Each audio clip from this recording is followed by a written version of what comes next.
শীতে আমাদের রং বেরঙের ফুলেতে ছাদ পুরো ভরে যায়, আর তার মধ্যে একটা উল্লেখযোগ্য গাছ হলো এই বাগানবিলাস, বা আপনারা বুগনভিলিয়া বলতে পারেন।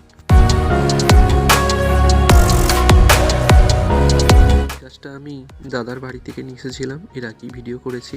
গাছে অলরেডি ফুলও এসে গেছে। গাছটায় জল কম থাকার জন্য আজকে গাছটায় ঝিমিয়ে গেছে, তো আজকে এই মুহূর্তে আর জল দিচ্ছি না।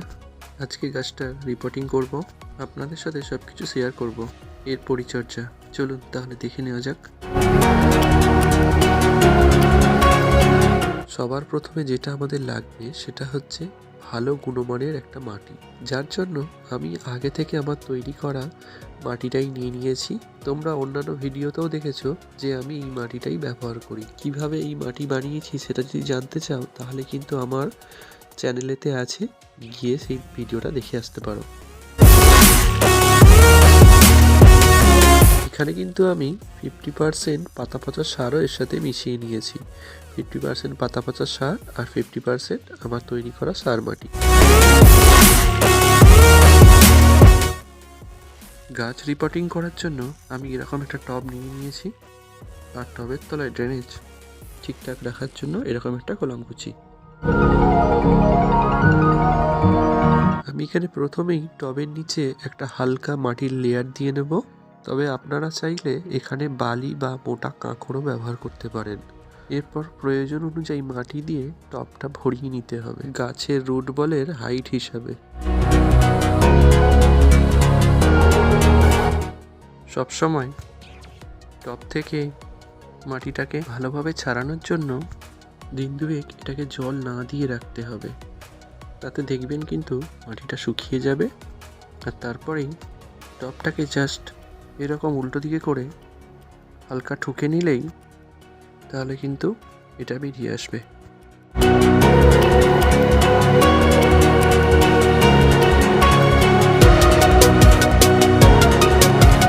এরকম রুটবল হয়েছে দেখতেই পাচ্ছেন, পুরো শিকড়ে একদম ঘিরে গেছে।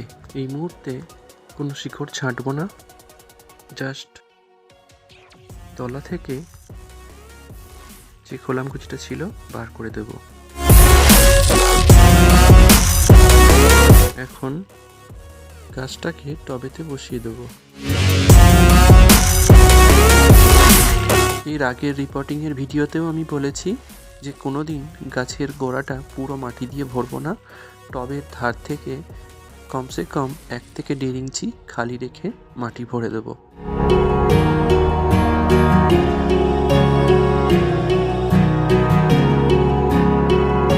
এখানে রিপোর্টিংয়ের কাজ মোটামুটি পুরোপুরি কমপ্লিট হয়ে গেছে।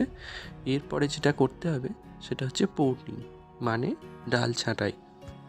দেখতেই পাচ্ছেন গাছটা কত বড় হয়ে গেছে।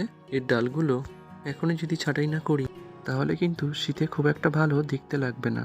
আমার কাছে এই মুহূর্তে কোনো কাটার নেই, আছে ছুরি, তো ছুরি দিয়েই আজকে গাছের কাটিংটা করব। দেখুন কিভাবে করছি। ডালটা দেখতে পাচ্ছেন নতুন হয়েছে, এটাও বেড়েছে। এদিকে এই জায়গাটায় কাটলে তাহলে এখানে ঝাঁকড়া হবে, দেখতে ভালো লাগবে না। যাতে একটু বুশি হয় গাছটা, সেই জন্য বুঝতে পাচ্ছেন গোড়া থেকে গাছটা কাটবো, তাতে নতুন ডগা বেরোবে আর গাছটা খুব সুন্দর বুশি হয়ে যাবে, আর শীতে এই সময় দেখতে খুব সুন্দর লাগবে। একটা পর্ব, দুটো পর্ব, 3টে পর্ব আছে, এটা এখান থেকে কাটবো।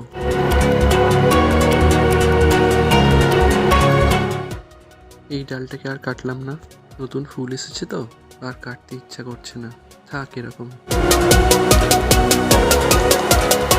এবার নিয়ে নেব ছত্রাকনাশক সাব ফাঙ্গিসাইডের পেস্ট। এর আগে অনেকেই দেখেছো যে কিভাবে আমি পেস্টটা বানাই, তো সেই পেস্টটাই গাছের কাটা জায়গাগুলোতে লাগিয়ে দেব।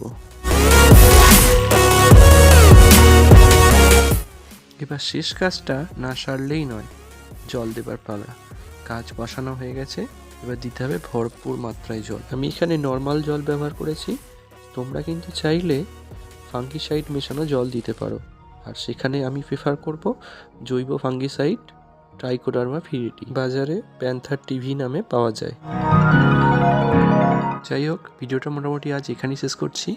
দেখা হচ্ছে পরের আবার নতুন একটা এপিসোডে। আর আজকের ভিডিওটা কেমন লাগলো সেটা কিন্তু অবশ্যই কমেন্ট করে জানাবে।